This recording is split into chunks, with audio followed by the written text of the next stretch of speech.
Lighten up, take me on your magic river. Tell me all your dreams align. Sign me up and tell me about the people that you know who are trying to feel alive.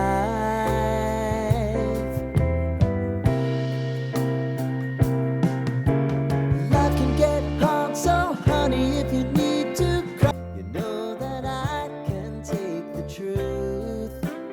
नमस्कार, मैं सस्मिता आप सबको मेरे channel my special story में स्वागत करती हूँ। आज मैं आपको एक विंटर स्पेशल करी बना के दिखाऊंगी जो कि बहुत ही हेल्दी एंड न्यूट्रियस है। वो है लहसुनी मेथी। आज मैं आपको लहसुनी मेथी की ऐसी एक रेसिपी शेयर करूंगी जिसे फॉलो करके अगर आप घर पे बनाएंगे, जिनको मेथी भी पसंद नहीं है वो भी उंगली चाट के खाएंगे। घर में अवेलेबल इंग्रेडिएंट को लेके मैं आपको बिल्कुल रेस्टोरेंट स्टाइल का एक लहसुनी मेथी रेसिपी आपके साथ शेयर करूंगी। जैसे आप सबको पता है कि मेथी बहुत ही न्यूट्रियस लीफी वेजिटेबल है। इसमें बहुत सारे विटामिन एंड मिनरल्स है। ये हमारा कोलेस्ट्रॉल को कंट्रोल करता है, ये हमारे बॉडी में शुगर को कंट्रोल करता है, ये एंटीऑक्सीडेंट भी है और इसमें विटामिन सी भी बहुत है। ये हमारे किडनी को भी बहुत हेल्दी रखता है। जब ये विंटर सीजन में हमें बहुत ही फ्रेश मिलता है तो हमें इसका लाभ भी उठाना चाहिए। इसलिए हमें हमारी डाइट में मेथी को तो जरूर इंक्लूड करना चाहिए। मेरे घर में मेरे हस्बैंड और बेटी दोनों को मेथी पसंद नहीं था, लेकिन जब मैंने ये वाला रेसिपी बनाया तो वो लोग भी उंगली चाट कर खाए और उनको पता ही नहीं चला कि उसमें मेथी डाला गया है। तो ऐसे ही आज मैं आपको टिप्स एंड ट्रिक्स बताऊंगी जिसे फॉलो करके अगर आप बनाएंगे तो आपके घर में जिसको भी मेथी पसंद नहीं है वो लोग भी उंगली चाट कर खाएंगे। तो चलिए बनाते हैं लहसुनी मेथी बिल्कुल रेस्टोरेंट स्टाइल में। तो लहसुनी मेथी बनाने के लिए मैंने यहाँ पे 2 फ्रेश मेथी लिया है। आप देख सकते हैं ये कितना फ्रेश है। आज सुबह ही मैं लेकर आई हूँ मार्केट से। तो इसको हम अच्छे से साफ करके धोकर लाएंगे, फिर उसके बाद हम अगला प्रोसेस करेंगे क्योंकि इसमें बहुत सारे मिट्टी लगे रहते हैं। वो मिट्टी को हमें साफ करना है। तो इसको हम अच्छे से साफ करके फिर उसके बाद हम इसका अगला प्रोसेस स्टार्ट करेंगे। तो देखिए मैंने साग को अच्छे से धो लिया है। तो चलिए इसको हम काट लेते हैं। तो इसको हम रफली चॉप कर देंगे। क्या आपको पता है मेथी को इंग्लिश में फेनुग्रीक क्यों कहा जाता है? अगर हम फेनुग्रीक को ब्रेक करेंगे तो फेनु एंड ग्रीक होता है। ग्रीक आपको पता है एक कंट्री का नाम है। फेनु का मतलब ग्रीक लैंग्वेज में ग्रास होता है। तो वहां पे ये जो फेनुग्री है और मेथी है वो वहां पे बहुत ज्यादा उगता था, जिसको वहां के गाय खाते थे और वो गाय बहुत अच्छा दूध देते थे और बहुत हेल्दी एंड लॉन्ग लाइफ होते थे। तो इसलिए वहां का जो लोग है तो उन लोगों को थोड़ा डाउट हुआ कि ऐसा क्यों होता है। तो उन्होंने देखा कि गाय बहुत ज्यादा ये वाला घास को खाते हैं।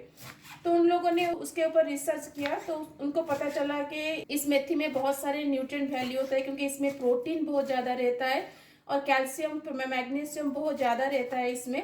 इसकी वजह से गाय बहुत ज्यादा दूध देते हैं और गाय हेल्दी भी रहते हैं। उसके बाद से वहां का लोग इसको अपने डाइट में इंक्लूड किया। अगर आपके घर में कोई डायबिटीज पेशेंट है तो ये तो कंपलसरी करना ही चाहिए, क्योंकि ये शुगर लेवल को बहुत अच्छे से कंट्रोल करता है। हाँ, ये थोड़ा सा कड़वी भी होता है, इसलिए ज्यादातर लोगों को पसंद नहीं आता है। लेकिन अगर आप कुछ ऐसे टिप्स एंड ट्रिक्स होते हैं उसको फॉलो करके बनाएंगे तो आपको ये कड़वी नहीं लगेगी। तो देखिए मैंने सारे साग को ऐसे रफली चॉप कर लिया है। तो चलिए इसके लिए हम मसाला को रेडी करते हैं। इसका मसाला बनाने के लिए मैंने यहाँ पे 2 मीडियम साइज का प्याज लिया है जिसको हम चॉप करके डालेंगे। और उसके साथ मैंने यहाँ पे थोड़ा ज्यादा लहसुन की कलियां लिया है, क्योंकि आपको नाम से पता चलता होगा कि इसमें लहसुन थोड़ा ज्यादा डलता है और अदरक थोड़ा कम डलता है। इसलिए मैंने अदरक थोड़ा कम लिया है और लहसुन मैंने थोड़ा ज्यादा लिया है। ये लगभग 2 मीडियम साइज के लहसुन है। और उसके साथ मैंने यहाँ पे 3 टमाटर लिया है, जिनमें से 1 को मैं चॉप करके डालूंगी और 2 का मैं प्यूरी बना के डालूंगी। और इसमें 3 कश्मीरी रेड चिली में डालूंगी और 3 ग्रीन चिली डालूंगी। और उसके साथ इसमें एक स्पेशल पेस्ट डलता है जो 3 चीजों को लेके बनता है, वो है बेसन। तो जनरली यहाँ पे तो चना को फ्राई करके उसका पाउडर बनाते हैं, लेकिन मेरे पास चना नहीं था इसलिए मैंने बेसन ले लिया है। अगर आपके पास चना है तो आप चना को फ्राई करके पाउडर बनाइएगा। तो यहाँ पे मैंने 2 टीस्पून ऑफ बेसन लिया है और उसके साथ मैंने यहाँ पे लिया है 2 टीस्पून ऑफ सफेद तिल और हाफ कप के आसपास मैंने यहाँ पे मूंगफली लिया है। तो इन तीनों को हम थोड़ा ड्राई रोस्ट करेंगे, फिर उसके बाद हम इसका एक पेस्ट बनाएंगे। ये एक इम्पोर्टेंट इंग्रेडिएंट है इस रेसिपी में, तो इसको स्किप मत करिएगा क्योंकि ये यही एक पेस्ट है जो इसका टेस्ट को बहुत ज्यादा एनहांस करता है। एंड रेस्टोरेंट ढाबा वगैरह में यही पेस्ट डलता है। ऐसे ही कुछ इंग्रेडिएंट की वजह से हमें रेस्टोरेंट का रेसिपी और घर का रेसिपी डिफरेंट लगता है। तो चलिए अब मैं ऑनियन को चॉप कर लेती हूँ।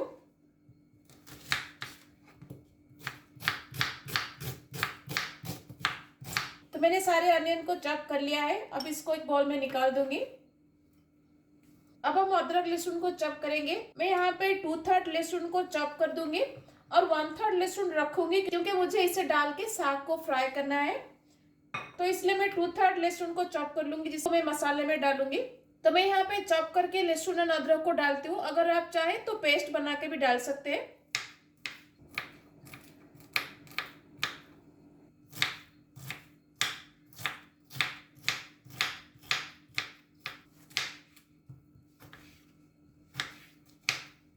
तो मैं 2 टमाटर को प्यूरी के लिए जार में डाल दूंगी।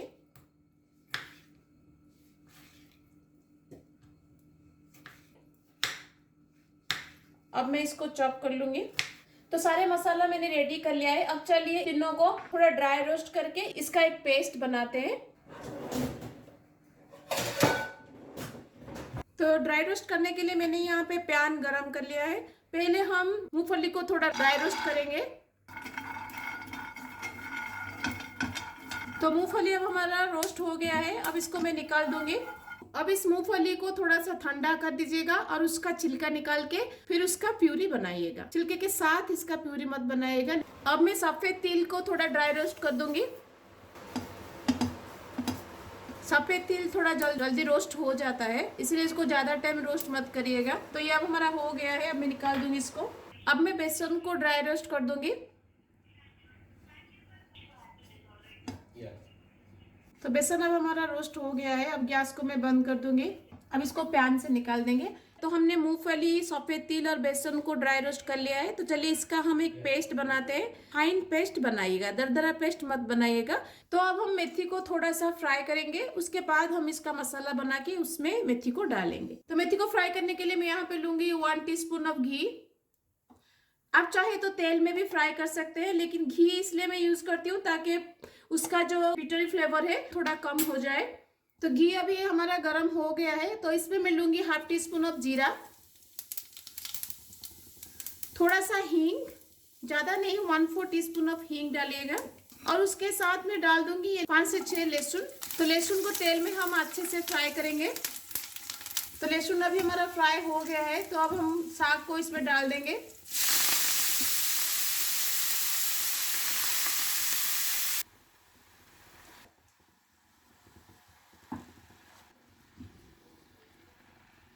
तो इसको इससे फ्राई करने से इसका बिटरनेस थोड़ा कम हो जाता है।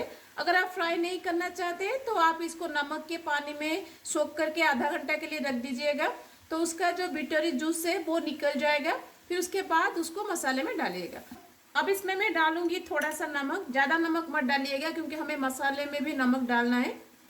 तो 1/4 टीस्पून ऑफ नमक मैंने डाला है। अब इसमें मैं डालूंगी 1/4 टीस्पून ऑफ चीनी। तो जब तक साग फ्राई हो रहा है तो चलिए इसके लिए हम मसाला बैठाते हैं। तो मसाला के लिए मैं कढ़ाई में लूंगी 2 टेबलस्पून ऑफ ऑयल। ऑयल को अच्छी तरह से गर्म होने देंगे। तो तेल अभी हमारा गर्म हो गया है। अब इस स्टेज पे मैं डाल दूंगी 1 टीस्पून ऑफ जीरा, थोड़ा सा हींग, रेड चिली और उसके साथ chopped garlic and chopped ginger. इन सबको हम अच्छे से मिक्स कर देंगे। जब तक लहसुन और गार्लिक का रॉस में नहीं चला जाता तब तक हम इसको फ्राई करेंगे।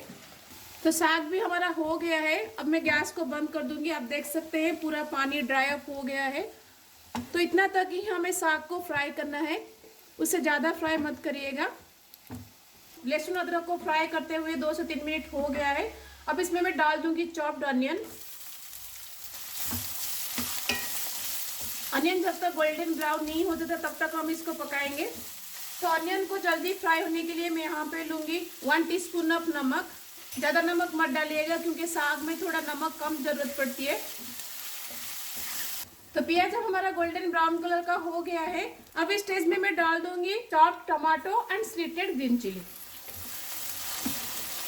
तो जब तक टमाटर सॉफ्ट ना हो जाता तब तक हम फ्राई करेंगे। और उसके साथ टमाटर का प्यूरी, इन सबको हम अच्छे से मिक्स कर देंगे। अब इसमें मैं डालूंगी 2 teaspoon of red chilli powder, half tea spoon of turmeric powder, 1 teaspoon of जीरा पाउडर, 1.5 टीस्पून ऑफ धनिया पाउडर। हम यहाँ पे थोड़ा सा पानी दे के इन सबको मिक्स करेंगे, नहीं तो जो पाउडर मसाला हमने डाला है वो जल जाएगा।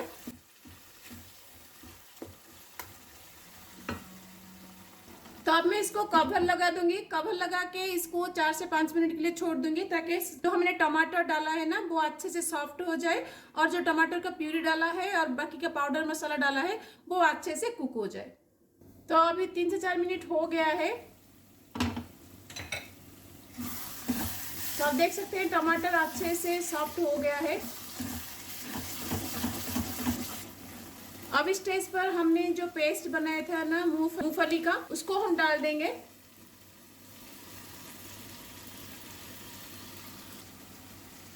बाकी का जो जार में लगा है हम इसको धोकर इसमें डाल देंगे।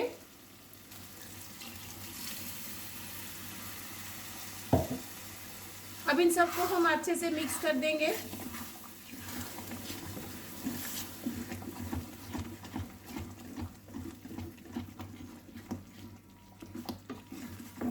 आप देख सकते हैं इसका टेक्सचर एंड लुक कितना रिच दिख रहा है, बिल्कुल रेस्टोरेंट जैसा दिख रहा है ना। अगर आप मेरी रेसिपी को फॉलो करके बनाएंगे तो घर में जिसको भी मेथी पसंद ना है वो लोग भी उंगली चाट के खाएंगे।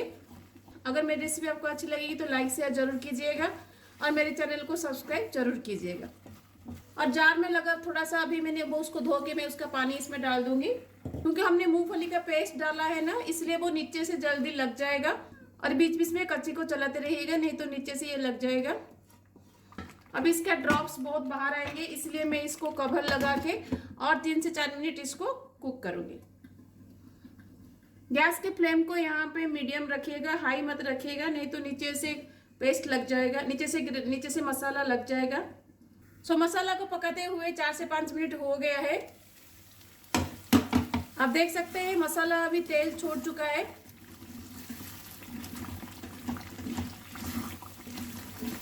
तो इस स्टेज पर हम साग को इसमें डाल देंगे।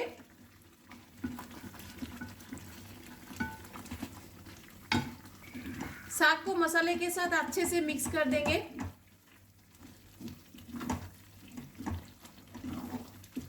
मुझे इतना कंसिस्टेंसी का ग्रेवी चाहिए, इसलिए मैंने यहाँ पे पानी ऐड नहीं किया है।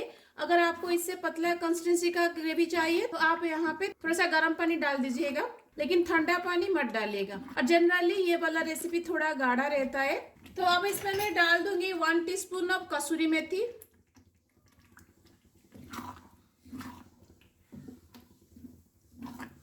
कसूरी मेथी को मसाले में अच्छे से मिक्स कर दीजिएगा। तो लास्ट में मैं इसमें 1 टीस्पून ऑफ बटर डाल दूंगी, बस इसका टेस्ट को थोड़ा सा एनहांस करने के लिए। अगर आप चाहें तो स्किप कर सकते हैं, लेकिन रेस्टोरेंट ढाबा वगैरह में इसे ही बटर डाल के सर्व करते हैं। अगर आपको पसंद नहीं है तो आप स्किप कर सकते हैं। तो ढाबा एंड रेस्टोरेंट वगैरह में क्या करते हैं कि इतना तक बना के रखते हैं, जब हम ऑर्डर करते हैं तो उसमें एक तड़का लगाकर वो हमें सर्व करते हैं। तो वो क्या तड़का लगाते हैं चलिए मैं आपको दिखाती हूँ। तो तड़का लगाने के लिए मैंने यहाँ पे तड़का पैन गैस पे बैठाया है। यहाँ पे तड़का वो लोग इधर घी में देते हैं, नहीं तो बटर में देते हैं। तो बटर जो इसका टेस्ट को थोड़ा ज्यादा एनहांस करता है, तो इसलिए मैं यहाँ पे 1 टीस्पून ऑफ बटर लिया है। बटर को अच्छे से गर्म होने देंगे। जब बटर गर्म हो जाए तो उसमें हम डालेंगे 1/2 टीस्पून ऑफ क्रॉस्ड धनिया। धनिया को मैंने हेमदस्ता में थोड़ा सा कूट के लिया है, इसको हम डाल देंगे। इसमें मैं अब डालूंगी 4 से 5 गार्लिक क्लॉव्स। गार्लिक को अच्छे से फ्राई होने देते हैं। तो गार्लिक अब हमारा फ्राई हो गया है। अब इसमें मैं डाल दूंगी 2 रेड कश्मीर चिली। अब इसमें मैं डालूंगी थोड़ा सा रेड चिली पाउडर, ज्यादा नहीं, 1/2 टीस्पून, बस कलर के लिए। अब इस स्टेज पे गैस को बंद कर देंगे, नहीं तो चिली पाउडर जल जाएगा। अब इसको हम सब्जी में डाल देंगे।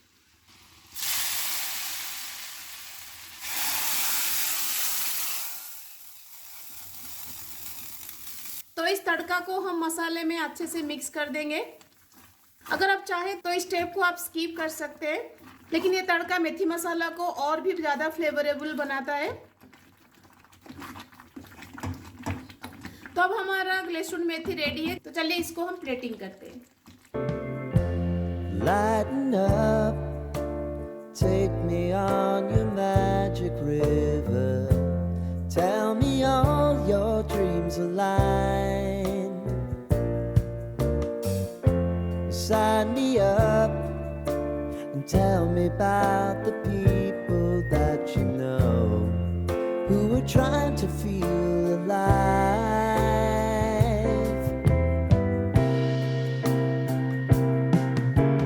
Life can get hard, so honey, if you need to cry, I can take the truth. तो कैसी लगी आपको मेरी लहसुन मेथी की रेसिपी? घर में एक बार जरूर ट्राई कीजिएगा। कैसा लगा मुझे कमेंट में बताइएगा। तो अगर मेरी रेसिपी आपको अच्छी लगी तो लाइक शेयर जरूर कीजिएगा। अगर मेरे चैनल में नए हैं तो सब्सक्राइब करना मत भूलिएगा। तो मिलते हैं और एक रेसिपी के साथ, तब तक के लिए bye bye, see you, have a good day.